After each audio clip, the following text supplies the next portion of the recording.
A 58-year-old black man quietly mopped office floors for years, until one morning, his voice, which spoke in 9 languages, stunned the room. It wasn't just what he said. It was that, finally, someone saw him.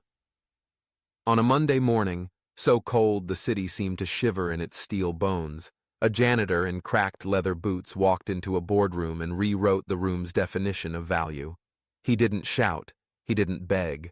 He spoke first in Mandarin, then in French, then in Swahili. And the room, full of men who didn't know his name 5 minutes ago, fell utterly silent. The deal was slipping, $12 million on the edge. And suddenly, the man they'd never seen was the only bridge they had left. Otis Adeyemi had mopped that floor for 6 years. Not because he lacked ambition, but because America doesn't always see through uniforms. No one ever asked him where he'd been. No one ever asked what he knew. Until today. And long after the ink dried and the meeting adjourned, one sound stayed in every mind. Not the languages. The echo of everything they'd never bothered to ask. On that Monday morning, Chicago wasn't just cold. It was quiet in the kind of way that made the city feel older than its years. The sky was colorless, the streets half-lit, and inside the lobby of Corvus Tech, time moved like routine. Badge scans, elevator chimes, polite nods without meaning.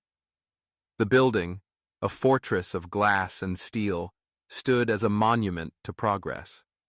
Yet beneath it, unseen and unremembered, was a man who had never stopped moving forward, even if no one had noticed. Otis Adeyemi had been on his feet since 5 a.m., as he had for the last 6 years. He pushed his mop down the long stretch of lobby tile like a man tracing old paths. His uniform, pressed but faded, held the weight of years. His boots, cracked at the seams, had walked countries and crossed oceans. No one knew that. No one asked. To most, he was part of the architecture, reliable, silent, expected. But something was off that morning.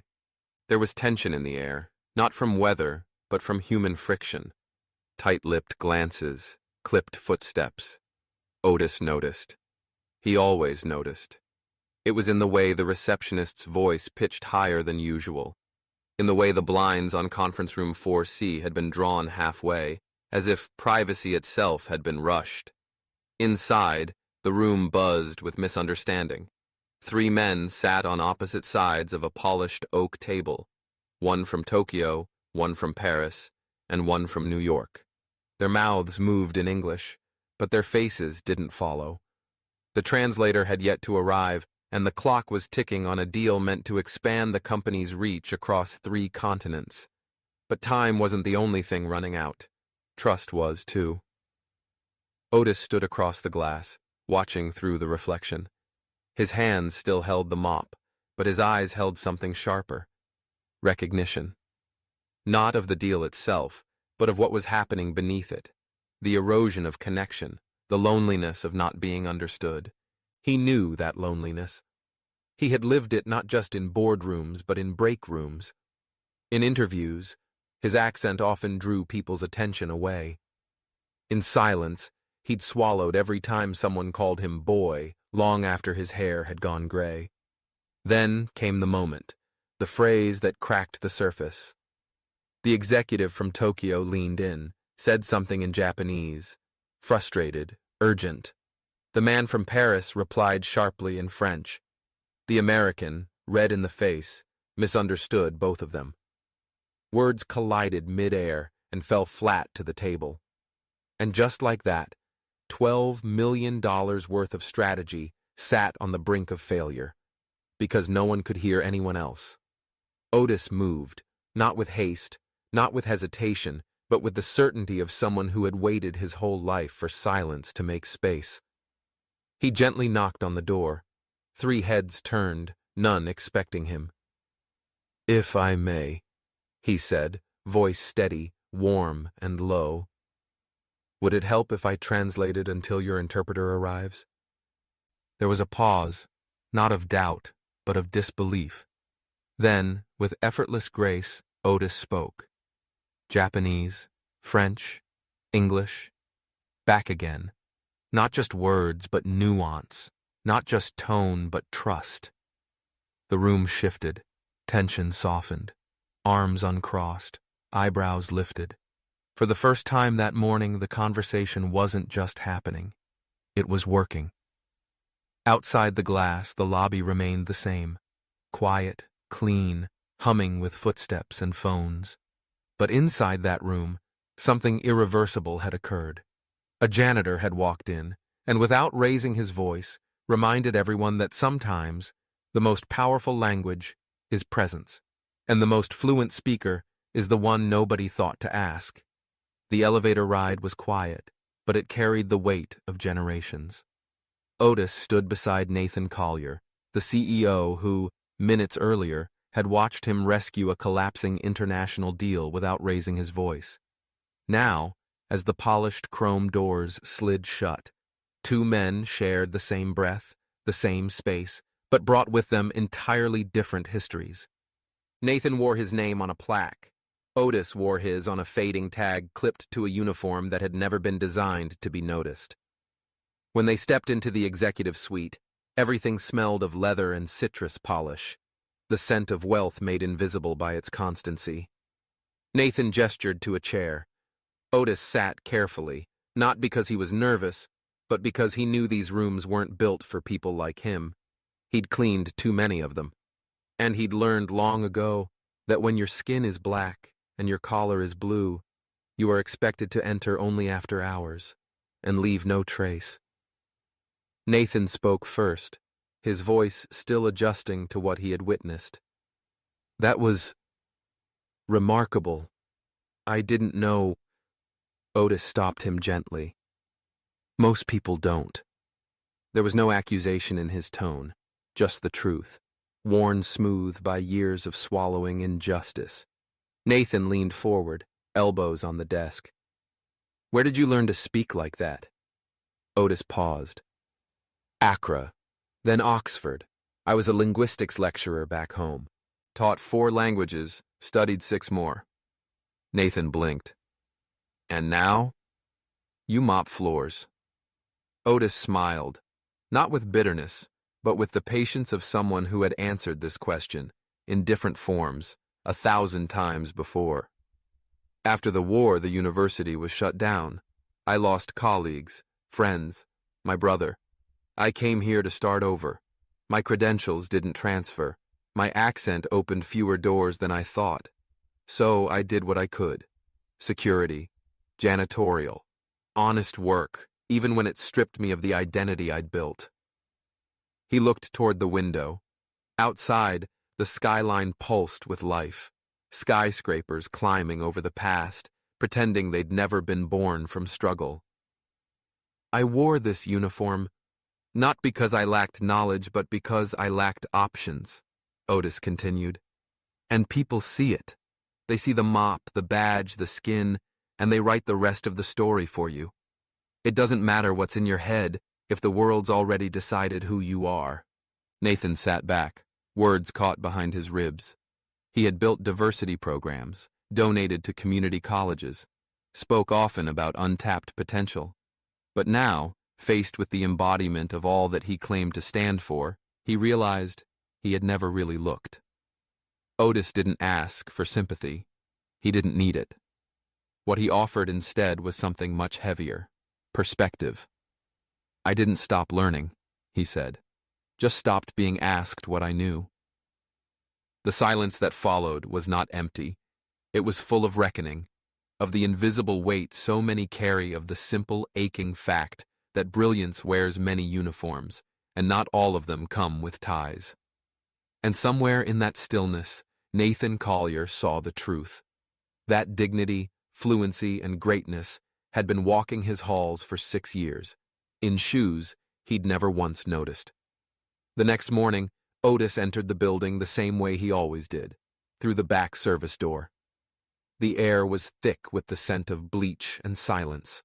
His navy uniform, though freshly washed, still carried the invisible weight of how the world saw him. No one paused to greet him. No one offered eye contact as usual, but this morning was not usual. At exactly 9:04 a.m., his name was called over the building's internal comm system. That never happened. The young voice at the other end was shaky, almost unsure. "Mr. Otis, Mr. Collier would like to see you, on the 12th floor." The pause after "Mr." was slight, but Otis felt it like a ripple across still water. He cleaned his hands with the rag in his back pocket, tucked in his shirt, and stepped into the service elevator. He was still in uniform, the same one people used to look through. But today, everyone looked at him. As the elevator doors opened onto the executive floor, the atmosphere changed. More than scent or sound, it was in the eyes. Receptionists who'd never said hello before gave nervous smiles. Analysts peeked over their cubicle walls. One even stood, pretending to read a report as Otis passed. He walked like he always did, straight-backed, measured. But inside, something tightened. Not fear, not pride. Something older, something that came from years of being underestimated. When he entered the boardroom, Nathan Collier was already standing by the window, hands in his pockets, staring at the skyline as though trying to read his reflection across the glass. He turned slowly. "Otis, thank you for coming. Please, sit." Again, that slight tremor in the voice. That effort to speak not just to someone, but with them. Otis sat. Nathan didn't waste time. "I want to offer you a position. One that doesn't exist yet, but one this company desperately needs. Cultural liaison. You'd work directly with our international partners, advise leadership, translate, yes, but more than that, bridge the distance between who we think we are and who we're failing to see." Otis blinked. He wasn't surprised. Just still. "I know you don't have a degree from an American university," Nathan continued, "but you have what most of us lack: lived knowledge, humility, the ability to make people feel heard in their language. That's not something I can teach." There was a pause. Then Otis spoke, slowly. "And the uniform?" Nathan nodded. "It doesn't suit the role. You'll have a new title, a new office, and a clothing stipend, if you'd like." Otis allowed a smile to touch the corners of his lips, not because of the offer, but because he had lived long enough to know this moment wasn't just his. It was for every person who'd been overlooked, underpaid, and mislabeled. And yet, he asked, "What will people say when they see a janitor walk into meetings that used to be off limits?" Nathan met his eyes. "Some will applaud, some will resent it, but we don't build a better company by protecting comfort. We build it by challenging assumptions." Otis nodded. "Then let's begin."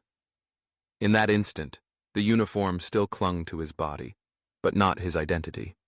And as he stood, something shifted, not in the room, but in the architecture of belief. Because for the first time, someone at the top had not just seen him, but believed in him enough to rewrite the rules entirely.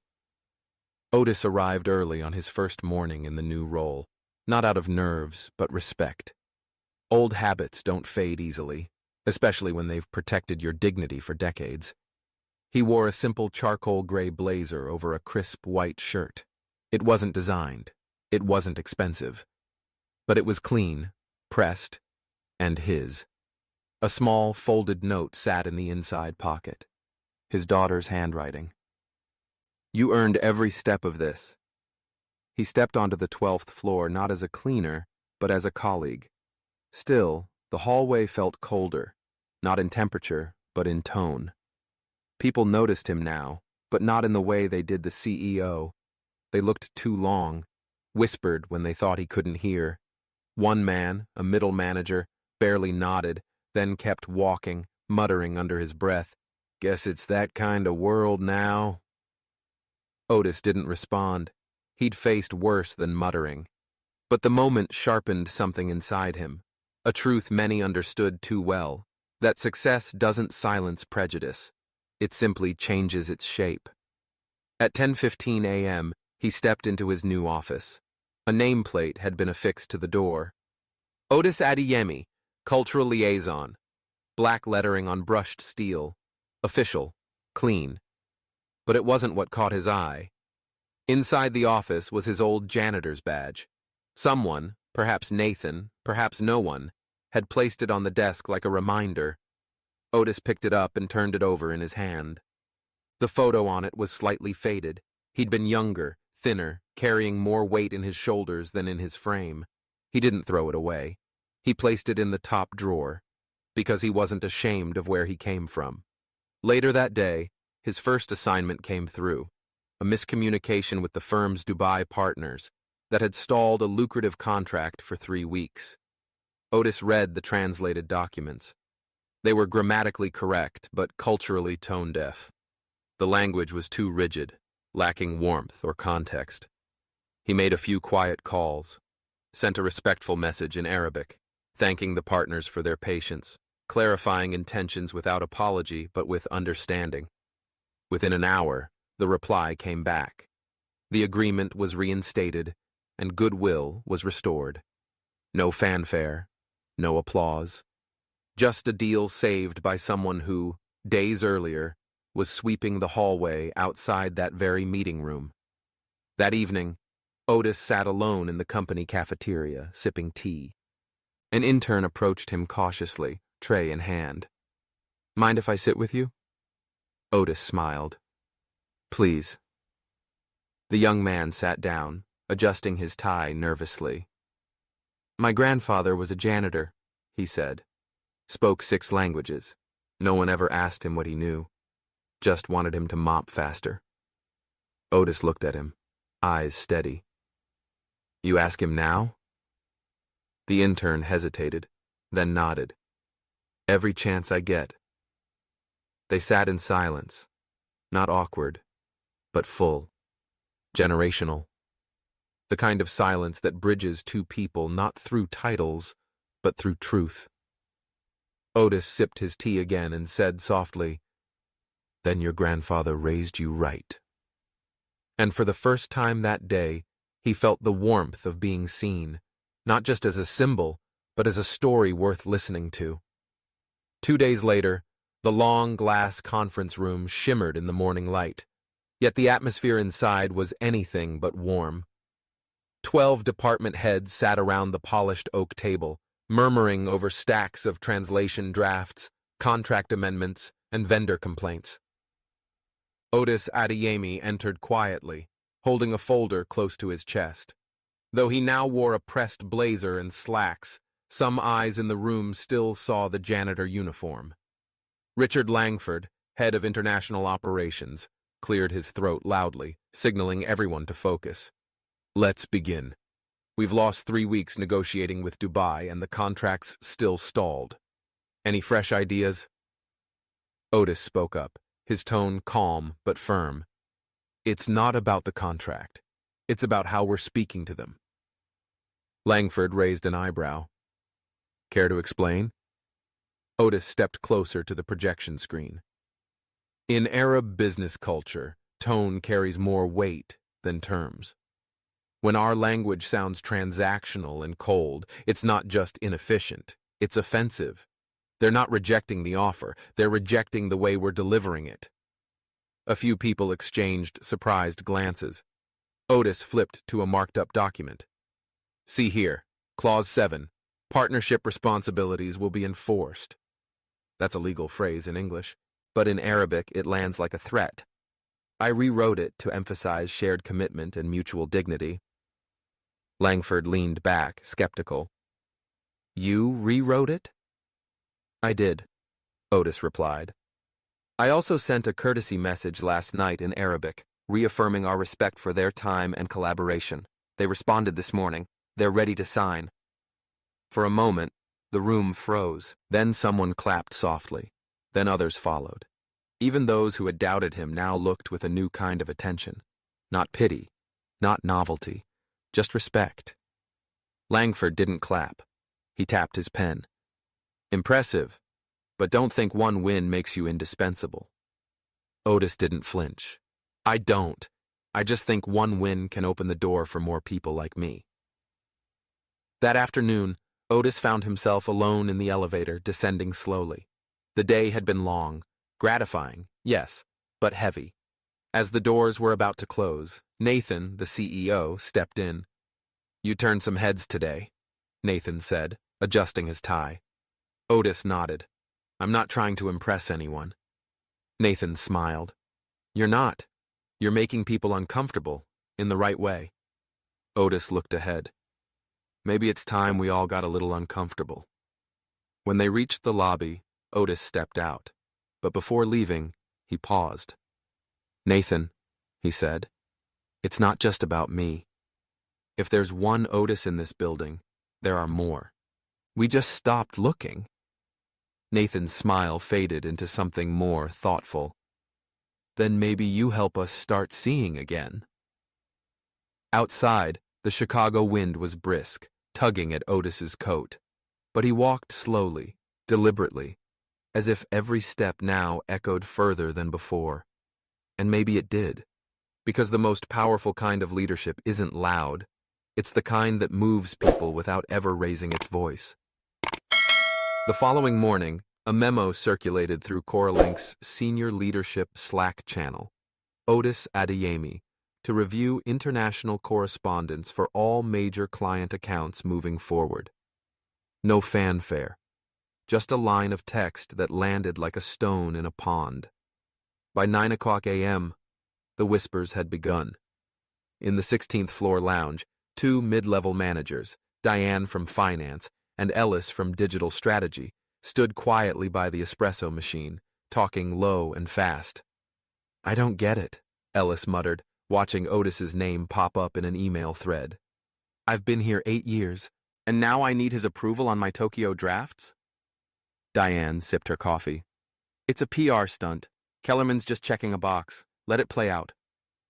Ellis nodded, but neither of them looked convinced, because deep down, even through the fog of ego and habit, they sensed something shifting. Otis wasn't just passing through. He was shaping the air. That afternoon, Otis was asked to join a Zoom call with a vendor in Buenos Aires. The interpreter dropped out at the last minute. Old Otis might have hesitated, afraid of stepping on toes. But this version of him? He clicked Join Meeting without blinking. The call was tense. Delays, missed payments, misaligned timelines. The Argentine rep babbled, emotionally, and was frustrated. Otis didn't just translate. He listened, then responded not only in fluent Spanish but with empathy. "Sé que esto ha sido difícil," he said gently. "Pero estamos aquí para arreglarlo, no para culpar."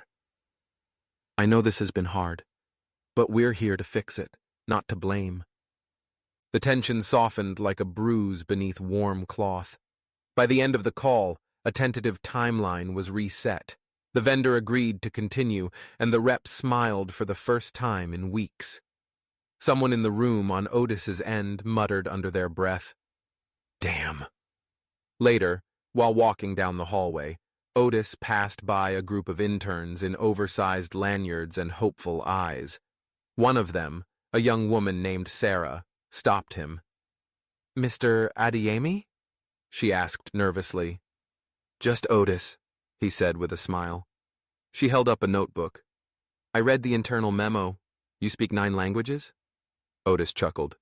10, if you count sarcasm. The interns laughed. She stepped closer. "Do you ever teach?" He looked at her, not just seeing her face, but remembering what it was like to ask a question that felt bigger than you had permission for. "I've never had the title of teacher," he said. "But I've always tried to pass along what I know. You want help? Come by my office on Tuesday after lunch." As she thanked him, Otis nodded, then kept walking. But something had shifted. Not in the system, in the people. A hallway that used to swallow his presence now paused when he passed. Eyes met his. Heads nodded. Upstairs, Nathan was watching too, from the window of his office, coffee in hand, eyes tracking Otis like a man watching not just a change, but the shape of what change required. The cost, the courage, For Nathan, this had started as a surprise, a hallway moment, a voice in Mandarin. But it was now undeniable. Otis wasn't just a moment. He was momentum. And while the building buzzed with emails and updates and meetings, one quiet truth walked its halls in a pair of worn shoes and a heart full of untapped chapters. No longer overlooked, no longer invisible, not rising to fit the room, reshaping it to include the people it had missed all along. It was late in the afternoon when Otis received the calendar invitation. Subject: Private Meeting. Eleanor Craig, 17th floor. Conference. B. No message, no agenda, just a time and a name. He stared at it for a second longer than usual, then clicked accept. Eleanor Craig had been a fixture at Coralink longer than most employees had been alive. Chair of the board, iron-spined, untouched by fads or empathy. The kind of woman whose handshake felt like a contract. And if she was calling a meeting, it wasn't a casual affair. At precisely 3:00 p.m., Otis stepped into the conference room. The blinds were drawn. A single folder sat neatly on the table.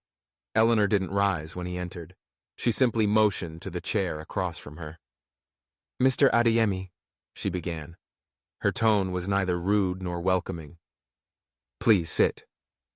Otis did. Straight back, steady hands, eyes alert.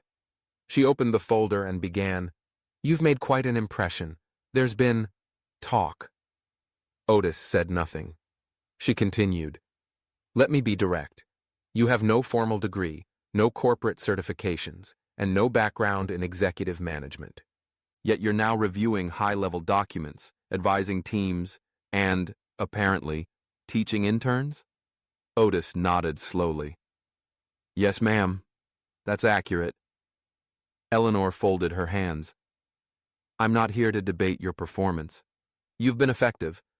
What I am here to understand is this. Why do you think you're the right symbol for this company to elevate?" It wasn't a question. It was a challenge. Otis took a moment before answering. "I don't think symbols work that way. I didn't ask for a spotlight. I stepped into a gap when no one else did.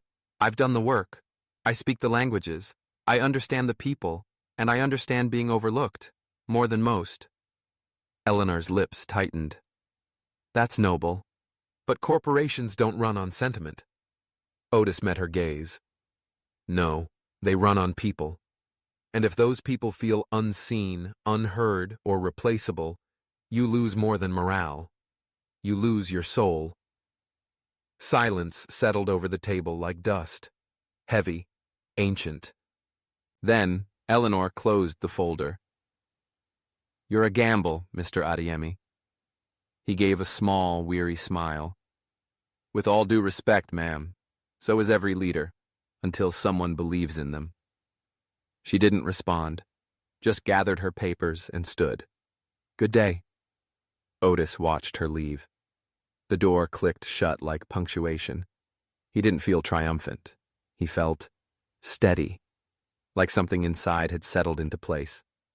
Back at his office, he found a yellow sticky note left on his desk. A neat, tidy hand had written, "We heard about the meeting, so that you know we've got your back."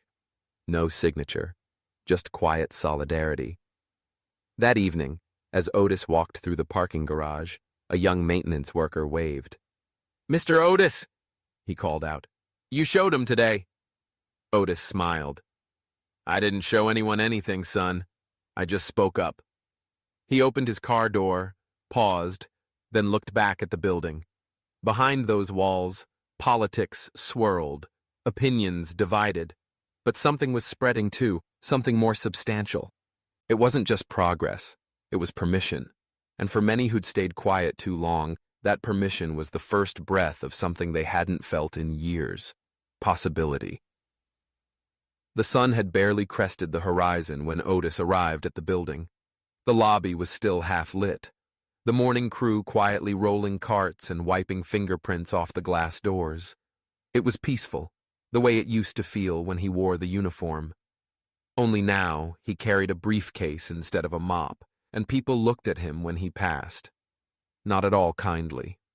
Some with curiosity, some with skepticism, a few with a tight-lipped, performative nod that didn't reach their eyes. But others? They held the stare a little longer, quietly rooting. Otis stepped into the training center, room A207, a space he'd once mopped without ever stopping to look inside. Today, he wasn't cleaning it. He was leading the very first session of Coralink's new internal mentorship initiative, Bridges Inside. It wasn't his idea alone.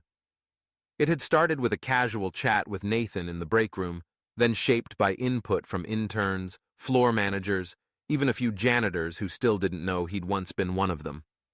The point was simple: give overlooked workers a pathway to visibility, skill building, and a voice.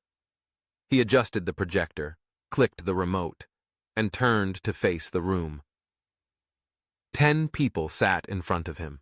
Not executives, not fast trackers, just everyday staff, cafeteria clerks, warehouse crew, and admin assistants. People whose shoes squeaked a little when they walked, and who were usually invisible in conference rooms like this. Otis took a breath. "I know what you're thinking," he began. "What's a guy like me doing in front of a screen like that?" A small laugh rippled through the room. He smiled. "I thought the same thing. For years, I believed smart people were the ones already in the offices, the ones with degrees, the ones who wore suits. But I learned something standing behind a janitor's cart. Intelligence isn't always framed, and potential doesn't always announce itself." He strolled across the room, meeting each pair of eyes. Everyone in this room has something the rest of this building hasn't noticed yet. A language, a solution, a better way of listening. We're not here to teach you how to be someone else. We're here to remind you that who you are already matters. There was a stillness after he spoke, not from hesitation, but from something heavier: recognition. One woman in the back raised her hand. Her name tag read, Gloria, Cafeteria. "My son says I'm the smartest person he knows," she said, "but I don't even have a high school diploma. I just never had time." Otis nodded. "You've got time now." From that moment, something shifted in the room. Arms unfolded. Pens came out. The conversation didn't need prompting. It moved like water, about skills, stories, fears, and dreams no one had asked about before. By the end of the hour, the chalkboard was filled with ideas: peer coaching, language exchange, and cross-department days. Otis looked at it all, silently amazed. They'd barely begun, and the room was already doing exactly what it was built for, lifting each other from the inside. Later that day, as Otis walked through the lobby, a young delivery worker stopped him. "Hey, sir, I saw the flyer for that Bridges thing. Is it real?" Otis smiled. "More real than you think. You coming?" The young man grinned. "Yeah, I think I will." Because change doesn't always start with a board meeting. Sometimes it begins in a room full of people who have waited too long to be asked what they know. And finally, someone was asking. The air inside Coralink's executive lounge was cooler than usual, filtered, quiet, expensive. Otis stood near the window, sipping plain black coffee, watching the wind lift the edges of the American flag outside. It was late afternoon, and the city below stretched out in every direction. Loud, layered, alive. He wasn't supposed to be in this room, at least, not by the old rules. And yet, here he was, surrounded by mahogany paneling and voices that now paused when he entered, that turned down their volume, not out of fear, but reflection. Nathan walked in, his jacket slung over his shoulder. "They're still talking about the Morocco deal," he said with a grin. Otis chuckled. "I'll take that as a good thing." Nathan leaned against the table. "It's more than that. You've changed how people think about who belongs where." Otis didn't answer right away. His eyes were on a janitor across the lobby floor, an older man pushing a mop down the corridor, unnoticed. Exactly how Otis used to move. "I didn't do this for symbolism," Otis said quietly. "I did it because good work is good work, no matter the hands delivering it." Nathan nodded. "And people are watching, Eleanor Craig included." Otis turned, his face unreadable. "She's not a fan." "She doesn't need to be," Nathan said. "But last week she asked to review the mentorship pilot metrics. That's something." Otis raised an eyebrow. "Progress by curiosity. I'll take it." Just then, the elevator opened. A young woman in a charcoal blazer stepped out, flanked by two interns. She paused when she saw Otis. "Sir," she said, "the event team wanted me to let you know. The Atwater room is ready." Otis blinked. "The what?" Nathan smiled. "We renamed the company's largest training space this morning. You remember Denise Atwater, don't you?" Otis stared for a long moment, moved by something deep and personal. "I remember every word she spoke the day they promoted her." Nathan's voice softened. "This company needed to remember her, too. We figured it was time to honor more than just profit margins." Otis followed them down the hall as they passed department heads and assistants.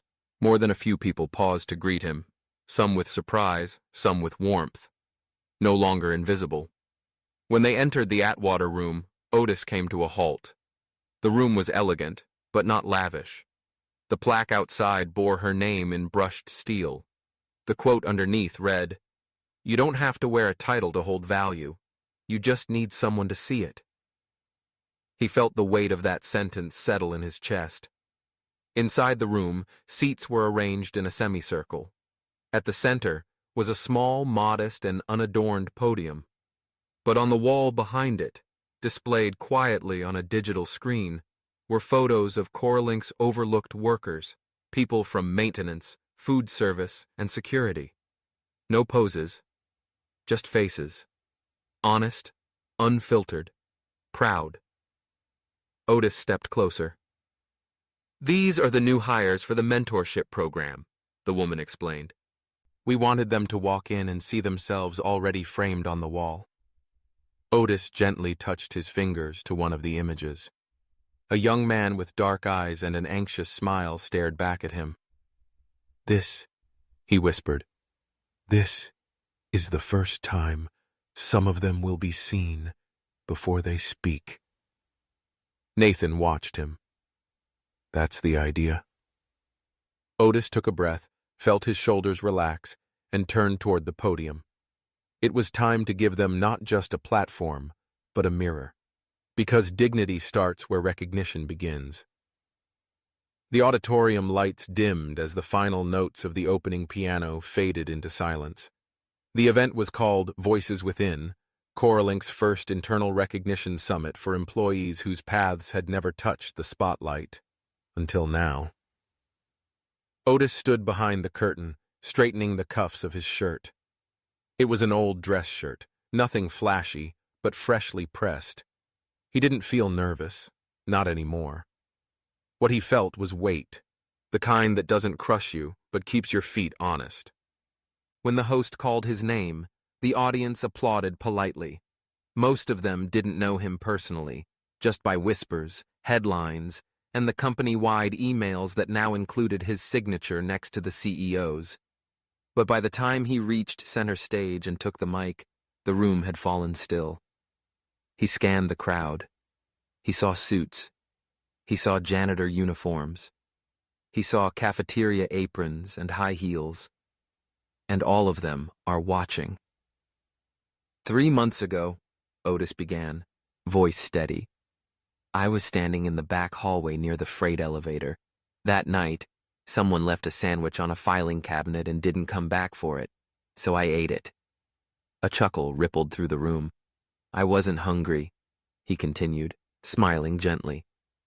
I just didn't want to see something wasted. He paused, then turned serious. I tell you that not to be poetic, but because that's how I lived for years, picking up what was left behind. Opportunities, kindness, dignity, pieces people dropped because they didn't think anyone like me would notice. The room fell silent again. I spoke 9 languages, but for the longest time, no one asked if I had anything to say. He looked out over the crowd. Now they ask. And that's changed everything. But not just for me. Behind him, the screen lit up. A slideshow of Coralink's mentorship program flashed quietly.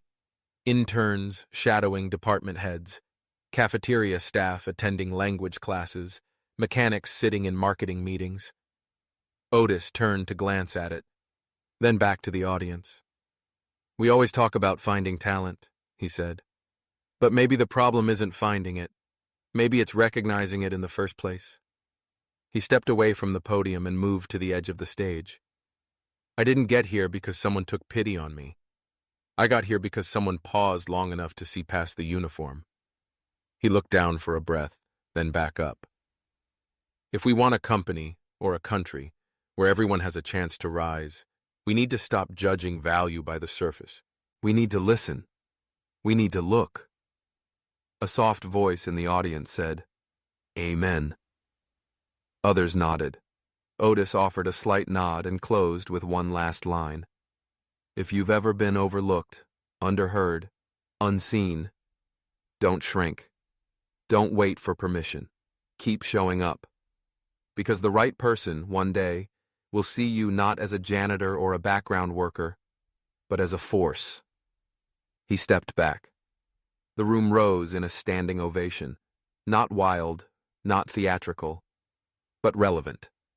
The kind that says, "We heard you. We needed that." Later that evening, Otis walked alone through the quiet halls. He passed by the Atwater room and stopped just for a moment, touched the plaque, then smiled. He didn't need the last word. He'd already changed the ending. Some stories don't just touch you. They unsettle you. They make you see the world in a different light. Otis's story isn't just about a janitor who spoke 9 languages. It's about a man who waited decades to be seen. And when he finally was, he didn't just open a door for himself. He held it open for everyone still standing in the shadows. Maybe that's the real message here.